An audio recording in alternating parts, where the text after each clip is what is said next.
En el capítulo anterior, nuestro protagonista había visto a su hermano menor, que había ido a pagar sus deudas, llegar bastante malherido, y entonces fue a donde estaban los matones para ajustar cuentas. Él llega al centro, y allí aparecen tan solo sus ojos amenazantes contra ellos.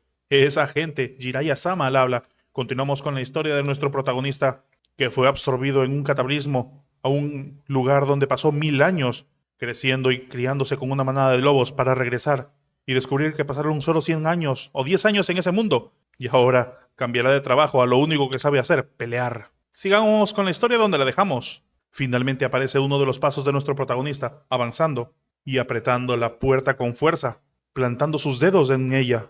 Vemos que incluso la puerta se desencaja por la fuerza del protagonista. Este simplemente la arranca y la levanta como si no pesara absolutamente nada. Los hombres están aterrorizados. ¿Qué coño era eso? Nuestro protagonista lanza la puerta en dirección a ellos, haciendo que varios salgan lastimados y algunos tengan que saltar. Los cristales se han roto y todo ahora es un caos. Muchos de los hombres están gritando, mientras las cosas vuelan de un lado al otro. Muchos hombres caen al suelo, inertes, y salen volando, sin saber ni siquiera qué los había golpeado, mientras los mandamases están viendo cómo sus hombres vuelan por todas partes. Incluso algunos salen por la ventana despedidos. Finalmente un hombre choca contra el suelo y un pie, el de nuestro protagonista, se estampa contra él. El líder de todos ellos ahora se encuentra temblando mirando a nuestro protagonista, aterrorizado. Nuestro protagonista lo mira directamente, luego de haber derrotado a todos sus hombres. El hombre, junto con su asistente, están temblando sin saber qué poder hacer. Le pregunta al asistente si sabe quién es ese cabrón, y su asistente le dice que parecía un despertado. Quizás él es quizás... Pero antes de que respondan, nuestro protagonista golpea el escritorio de esos hombres, impactando contra los dos y apretándolos contra la pared, haciendo que empiecen a gritar de dolor. Uno se queja de que sus piernas estaban siendo apretadas. Las cosas son lanzadas hacia el suelo, y nuestro protagonista nuevamente pisa fuerte encima del escritorio. El tipo le pregunta quién era él. Nuestro protagonista, sin embargo, es el que hace las preguntas y le dice si él es Kim Gong-soo. El tipo atemorizado le dice que sí, él era Kim Gong-soo. ¿Quién demonios eres tú?, le pregunta él entonces. Nuestro protagonista pone un sobre la mesa, diciendo que alguien quería saldar la deuda con Park Jun-ho. El tipo entonces lo mira diciendo que debería ser un loco hijo de puta. Se llama a sí mismo despertado después de tratar mal a gente honesta y trabajadora. No debería creer que puede salirse con la suya tan fácilmente. Sin embargo, se ve el miedo tatuado en su rostro. De repente nuestro protagonista, sin esperar más, le da una palmada, una cachetada, que termina por volarle varios dientes de la cara. El protagonista le dice que sí, y entonces, ¿por qué? Tuvo que golpear al tipo que solo quería saldar su deuda. Todo lo que tenía que hacer era agarrar el dinero y dejar que el tipo se vaya. ¿Por qué? Diablos había cruzado la línea. Y a cada palabra que le dice es una cachetada más en el rostro del hombre, que termina perdiendo más y más dientes y sangre, hasta que finalmente empieza a ahogarse con su propia sangre. Finalmente, pide que por favor se detenga nuestro protagonista, pero el protagonista continúa golpeando. Finalmente cambia de estrategia y le dice que simplemente por favor lo deje vivir. Nuestro protagonista, aún con la mano arriba, le pregunta si quería saldar la deuda o que le den otra bofetada. De inmediato el tipo dice que va a saldar la deuda, la haría de inmediato.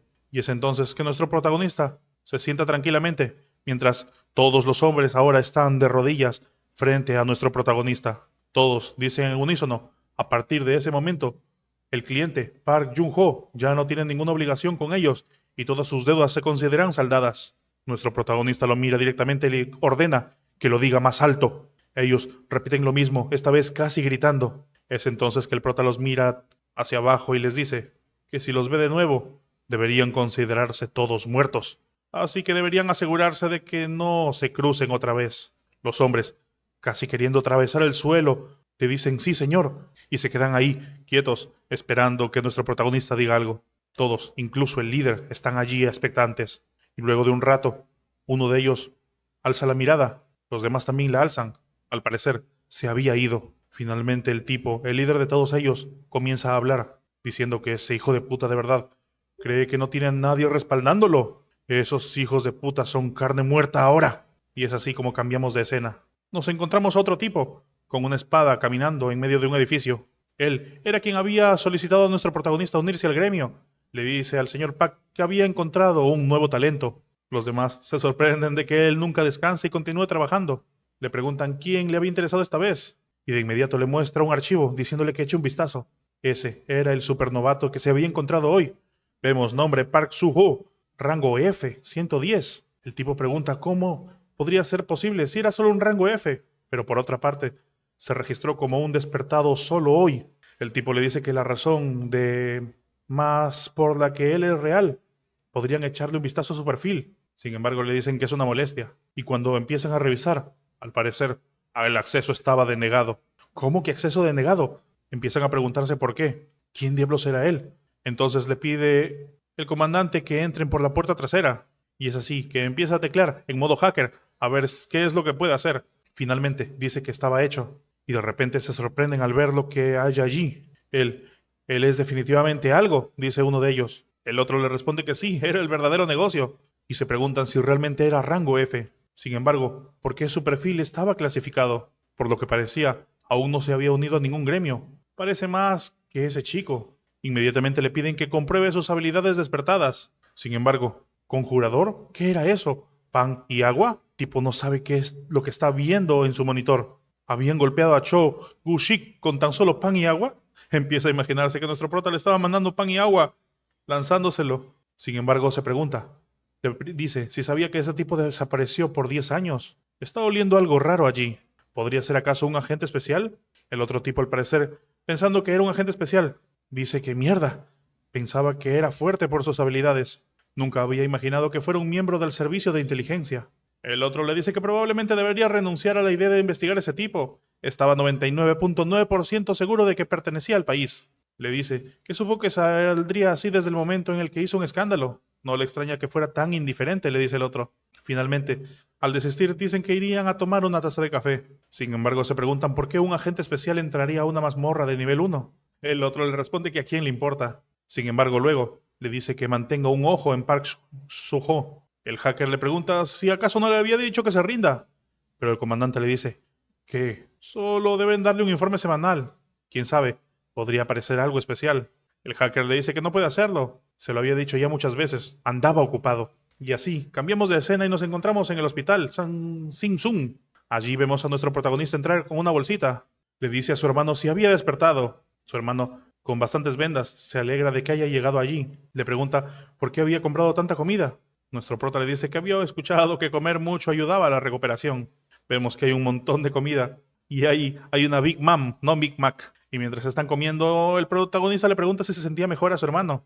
Él dice que sí, y que incluso el día siguiente podría quitarse las vendas. Luego le pregunta si no era su examen de licencia de mercenario mañana también. El prota le dice que sí, mientras come su muslito. Su hermano le dice que sería muy bueno que aprobara el examen y le invitaran a un gremio. Sin embargo, nuestro protagonista piensa que para él, el rey del bosque, unirse a una manada y convertirse en un lacayo. Su hermano continúa diciéndole si debería buscar algunos gremios de alto rango, pero el prota le dice que no. Él no tenía que hacerlo, porque él iba a ser uno. El hermano se queda de piedra al escuchar eso. ¿Cómo que en lugar de unirse a un gremio iba a crear el suyo propio? Y así, continúan conversando durante un rato. Vemos entonces que en el hospital también se encuentra una luchadora, o más bien podría ser un gremio, un tipo detrás de ella. Intenta llamarle la atención. Esta luchadora era la rubia que habíamos visto en los inicios de la historia, Choi Song-jung. Ella voltea para ver qué le decía a su jefe, y éste le preguntaba qué le pasaba esos días. Ella responde que nada. Sin embargo, el jefe le dice que habían dos rupturas en el área. Si el portal de ayer fuera un portal de puente, Seúl ya estaría en ruinas. Ella entonces le pregunta si acaso no podían hacer las cosas sin ella. El tipo entonces empieza a cogerse la cabeza. Le dice que por favor, a ella, que por favor le ayude allí. La oficina de administración de los portales lo acosaba todos los días. Ella le pregunta si quería que dimita o que haga dimitir entonces. El tipo se desespera aún más. Le dice que lo que intenta decir es que no desperdicie su talento. Ella, mirándolo hacia abajo, le dice que no sabía nada. Al parecer esos días siente que no puede mantenerse concentrada. El jefe le dice que deje de tonterías y lea eso. Le alcanza un papelito. Ella le pregunta de qué trata, y cuando termina por leerlo, empieza a quejarse diciendo que eso era tan molesto, porque siempre le enviaban lejos para hacer trabajos de baja categoría cuando cree que finalmente podía descansar un poco. El jefe le pregunta si acaso cree que es la única que va. Esa no era la primera vez de todos modos. Ella dice que le daba igual, y a continuación se retira, dejando a su jefe, gritándole, pidiendo continuar hablando. Le pide que por favor no vaya por ahí rechazando candidatos solo porque estaba molesta. ¿Acaso sabía que tienen pocos recursos humanos y necesitan a todas las personas que puedan en el campo? Ella, sin embargo, dice que es mejor rechazar a esos tontos que ni siquiera pueden protegerse. Pero el jefe le dice que es impulsiva. Y así, nuevamente cambiamos de escena. Nos encontramos en un edificio con una cancha de básquet. Ahí hay un montón de personas conversando, hablando sobre el examen que iban a tomar. Para algunos era incluso la cuarta vez de tomar ese examen. Uno de ellos que estaba streameando hablaba con su público diciendo que estaba ahí para tomar el examen de licencia de mercenario y pide que le muestren su apoyo, diciendo que se asegurará de aprobar el examen y compartir una gran cantidad de contenido de caza emocionante por el que ellos podrían estar tan entusiasmados. Así que se suscriben ahora mismo. Y mientras él está dando las gracias por las donaciones, por dentro piensa que el contenido del examen de licencia de mercenarios está acumulando más y más dinero que lo que pensaba. ¿Cuánto más puede ganar con el contenido de casa? Y de repente ve a unos hombres ingresar a través de una puerta. De inmediato le dice a los viewers que los supervisores estaban allí. Parece que tendrán que terminar por ese día, ya que el examen estaba a punto de empezar.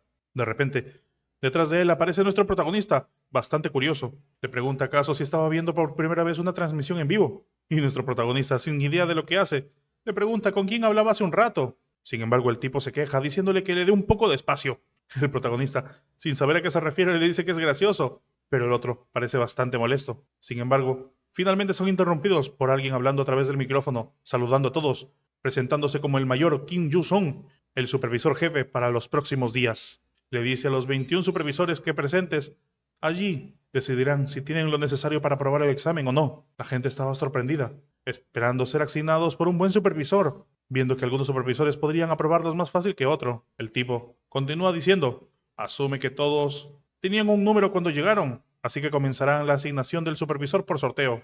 Y una vez que su nombre sea llamado, deberían alinearse delante del supervisor en una línea. Y finalmente empieza a nombrar el número 1, Kim Jong-woo, supervisor 13. Número 2, Shin Hong-seo, número 15. Número 3, Jong Han-soo. Y así, uno tras otro, tenían su supervisor asignado. Hasta que finalmente llegamos al número 45, Dan-soo, supervisor 15. El streamer, al ver que les tocaba el supervisor 15, piensa que está jodido. Y vemos que también, al nombrar a nuestro protagonista, el 46, también el supervisor 15. El protagonista, al parecer, se sorprende, pues el supervisor 15 era nada más y nada menos que la rubia de antes, que estaba allí parada. La reconoce, como la que había visto la primera vez, y luego se alegra al verla, pensando que había sido mucho tiempo sin verla nuevamente. La rubia, al parecer, también se fija en nuestro protagonista, y este la está sonriendo, mientras que delante de él está el streamer cogiéndose de los pelos pensando que ya no aprobaría. Ella finalmente lo reconoce. Sin embargo, a continuación, a través de los parlantes se escuchan que les dicen a todos que dejen sus respectivas salas de espera. Todos deberían ir cada uno donde le corresponde y descansar hasta que se hagan los nuevos anuncios. La gente comienza a conversar sobre la suerte que tenían por estar con algunos supervisores o lo desdichados que eran por tocar de otros supervisores. Al parecer la peor era la rubia e incluso se sorprenden mientras caminan por allí, viendo que tienen bastantes equipos para todos ellos. Vemos al streamer quejarse, caminando cabizbajo, porque le habían asignado esa bruja. Está quejándose. Incluso se jactó ante sus espectadores de que aprobaría el examen de forma sencilla, pero por lo que parece, se irá a casa a primera hora mañana. Mientras tanto, nos encontramos con una habitación con el número 15 arriba. Allí ya se encontraban todos los aspirantes asignados a la supervisora 15, poniendo sus cosas en sus lugares. Nuestro protagonista mira de reojo al streamer y continúa poniéndose sus cosas, sin más, hasta que finalmente se sienta frente a él y le pregunta por qué la cara larga. Hace unos minutos estaba muy animado. El tipo lo mira de frente, un poco molesto quizás. Se pregunta si el tipo de antes ahora, al parecer, estaban en el mismo grupo. Le pregunta si entonces debe bailar, burlándose de lo triste que estaba. Le dice que si acaso nunca había oído hablar de la rubia histérica. Hay una razón por la que todos la llamaban bruja. El protagonista le pregunta, ¿por qué bruja? El tipo le responde que ella es del tipo que reprueba a los postulantes solo porque está teniendo un mal día. Y si no tiene suerte y se pone del lado equivocado de ella, simplemente estarían tirando la tarifa de solicitud de $300. Nuestro protagonista pregunta por qué es culpa de los supervisores. No era culpa de uno por no estar preparado. El streamer se molesta más con lo que dice el protagonista, pensando que lo acababa de ignorar. Supo que era un inútil desde el momento que lo había visto. Sin embargo, nuestro protagonista ni siquiera entiende muy bien la dinámica. Entonces el streamer le dice que si le importa, ¿por qué no muestra un poco de respeto a sus mayores? ¿Por qué tenía que ir en contra de todo lo que él decía? Nuestro protagonista, mirándolo directamente, le dice que si tenía algún problema, ¿por qué no se van y se golpean como hombres de verdad? Y a continuación le muestra una sonrisa. Le dice que conocía un lugar decente para eso. Todos de inmediato voltean a verse. Una pelea estaba a punto de darse. El streamer, bastante molesto, le pregunta quién se cree que es. ¿Por quién le tomas? Él peleará. ¿Lo tomaba acaso por un pelele? Y ante esa pregunta nuestro protagonista le dice que sí, haciéndolo enojar aún más. Le dice que lo está volviendo loco. Y es entonces que le pide que lo sigan, empezando a quitarse la campera. Sin embargo, en ese mismo instante, pasado un rato, vemos a la rubia aparecer allí. Sin embargo, todo está vacío. Ella empieza a molestarse, preguntándose qué demonios pasaba, a dónde se habían ido todos. Y cambiando de escena, nos encontramos en el gimnasio. Allí hay bastantes bolsas de box y peras, y una jaula en medio de todo. Estaban emocionados al ver la jaula. Parece que ese lugar fue diseñado para ser el lecho de muerte de alguien. Dentro de la jaula nos encontramos a nuestro protagonista y el streamer. La gente alrededor les dice que se den prisa y empiecen antes de que lleguen los supervisores. Si se enteran, tendrán que irse a casa. Otro, sin embargo, le dice que a quién le importa. Todos fallarían de todos modos. Es entonces que el streamer amenaza a nuestro protagonista, diciéndole que debería haberlo sabido mejor antes de pelear con él. ¿Acaso no había oído de hablar de Kaboom Dongson TV? A pesar de que pueda que no lo parezca, es un boxeador creciente youtuber. Nuestro protagonista, sin embargo, no sabe a qué se refiere con youtuber. ¿Qué era eso y con qué se come? El streamer, al parecer, no toma muy bien el comentario de nuestro protagonista, pensando que se estaba burlando de él. Es entonces que le dice que le enseñará unas lecciones para que se comporte mejor. La gente alrededor ya está feliz. Eso significaba pelea. Ellos clamaban por sangre. Y es ahí que el boxeador empieza a dar sus golpes al aire, indicándole que sus pasatiempos incluían enseñar modales a niños irrespetuosos como él, nuestro prota. Si solo pudiera transmitir en vivo esa pelea, probablemente tendría unos 100.000 vistas. Nuestro protagonista, sin embargo, le dice que parecía que se estaba divirtiendo. El otro, a punto de pelear, le dice que no le pida que le pague las facturas del hospital cuando terminen con él. Y así empieza la batalla. El streamer lanza su primer golpe en dirección a nuestro protagonista. Pero es en ese momento en el que una pisada se escucha. Alguien grita que alto. Todos voltean y ahí está la rubia. El streamer se da la cuenta de que ahí estaba la bruja rubia. Y la tipa ordena que a todos vuelvan a la sala de espera en ese momento. De inmediato todos se van corriendo, pensando que definitivamente estaban jodidos ahora. La rubia se acerca a la jaula, abriéndola, preguntándole a ellos qué estaban esperando. ¿Acaso estaban desesperados por suspender el examen? El streamer de inmediato le dice que no, era solo que... Sin embargo, ella no los deja hablar. Les ordena que no es necesario que se expliquen, solo necesita que un chico cargue con la culpa. El tipo no sabe a qué se refiere. ¿Perdón?, dice él. Entonces la rubia les dice que quien pierda falla el examen. Así que veamos quién ganaba esa contienda. Y hasta aquí el capítulo de hoy, chicos. Esperen un nuevo capítulo la siguiente vez. Si quieren continuar con la historia, pueden hacerlo a partir del capítulo 15. Yo soy Jiraiya Sama, nos vemos pronto. Chao.